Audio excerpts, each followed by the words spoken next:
Hi there, my name is Rohit Aggarwal. I'm a rheumatologist, and today I will talk about the American College of Rheumatology or ACR just released COVID vaccine clinical guidelines.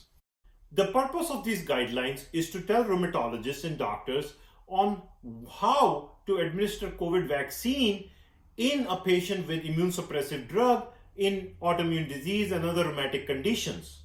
They specifically address two things. One, when to give COVID vaccine in a patient with immunosuppressive drug, and which immunosuppressive drug to hold or not hold when you're giving patient COVID vaccine. Now, before we dive into actual recommendation, I want to make few things clear to you.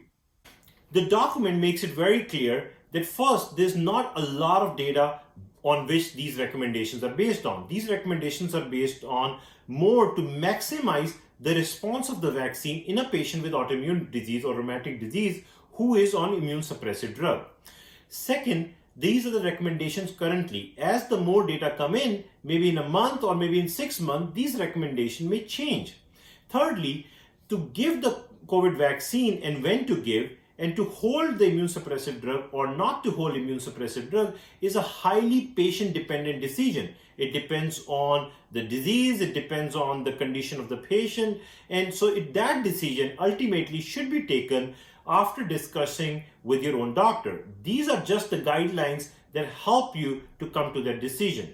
Now, if you're on glucocorticoids or prednisone or any other steroid less than 20 milligrams of dose, or if you are on IVIG or sub-Q IG, or if you are on hydroxychloroquine or Plaquenil, if you are on any of these three medicines, which is prednisone less than 20 milligrams, IVIG or sub-Q IG, and third is hydroxychloroquine or Plaquenil, then you do not need to hold any of these medicines for COVID vaccine, either for drug dose 1 or dose 2. And the evidence behind this, or the consensus behind this rather, is strong. So that means all the panelists felt that this is consistent with what their understanding of the disease process and how the vaccine works and how these medicine may affect the vaccine response. Next, if you are on sulfasalazine or Areva or leflunomide or mycophenolate or Celsep or azathioprine or Imuran or cyclophosphamide but oral cyclophosphamide, belimumab, oral tacrolimus or oral cyclosporin, or glucocorticoid equivalent to more than 20 milligrams of prednisone. In any of these situations, they still recommend not to hold your immune suppressive drug, any of these immune suppressive drugs, and continue to get your COVID vaccine without any problem. However, the evidence, or rather I should say the consensus for this is moderate, whereas the consensus for IVIG, Plaquenil or hydroxychloroquine and prednisone less than 20 milligram was strong. If you are on methotrexate and your disease is well controlled, as per this guideline, you should hold your methotrexate 1 week after each dose of COVID-19 vaccine. So that means hold your methotrexate or don't take methotrexate for week 1 after the first dose and 1 week after the second dose.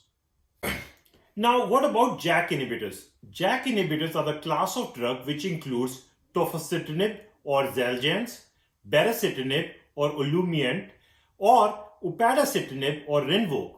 If you're on any of these medicines, then also you should hold these medicines 1 week after each dose of COVID-19 vaccine. So hold it for a week after the first dose and again hold it a week after the second dose of COVID-19 vaccine.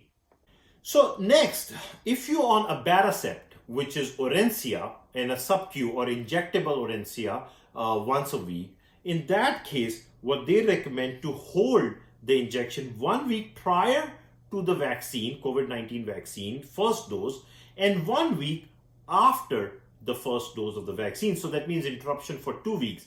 However, no interruption for the second dose of COVID-19 vaccine, and these recommendations are also moderately strong. Now, what about abatacept IV, which is given every 4 weeks, the Orencia, which is given every 4 weeks? For that, they recommend that the COVID vaccine first dose should be given 4 weeks after the last dose of IV Orencia or IV abatacept.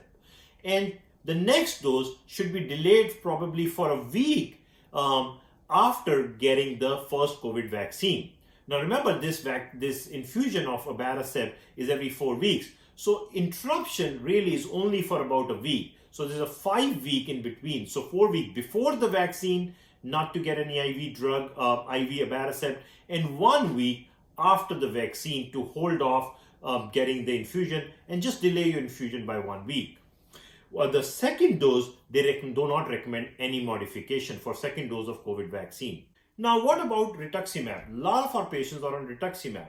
Rituximab is a rather unique drug because it wipes out one type of blood cells called B cells. And these B cells are important for vaccine response. Now, if you're on rituximab, you should take the vaccination such that vaccination is initiated 4 weeks prior to the next rituximab dose. This is because so that the vaccine has enough chance to mount a response before a rituximab is given.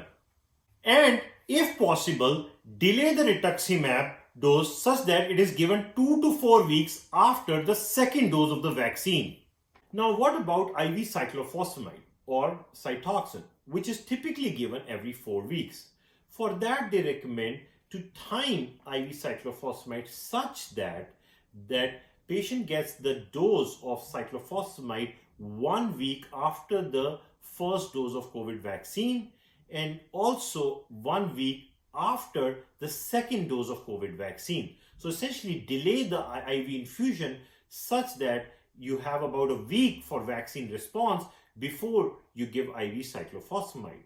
Now, what about anti-TNF drugs such as Enbrel or etanercept, Humira or adalimumab, Simponi, Cimzia or Remicade or infliximab?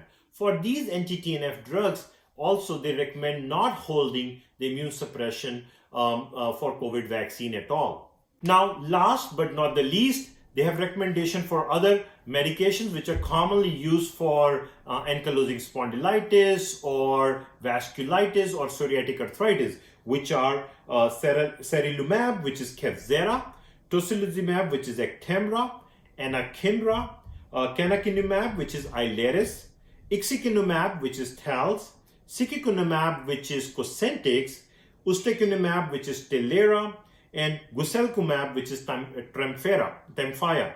For all these medications, also they recommend no modification for COVID vaccine, either first or second dose. With that, I hope with this information, you can discuss this with your doctor and decide whether you should hold or not hold your medication before getting the COVID vaccine first or second dose. Remember, these are just general guidelines.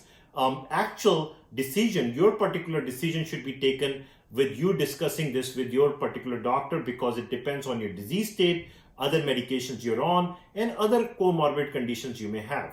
With that, thank you very much. I hope this is helpful for everybody.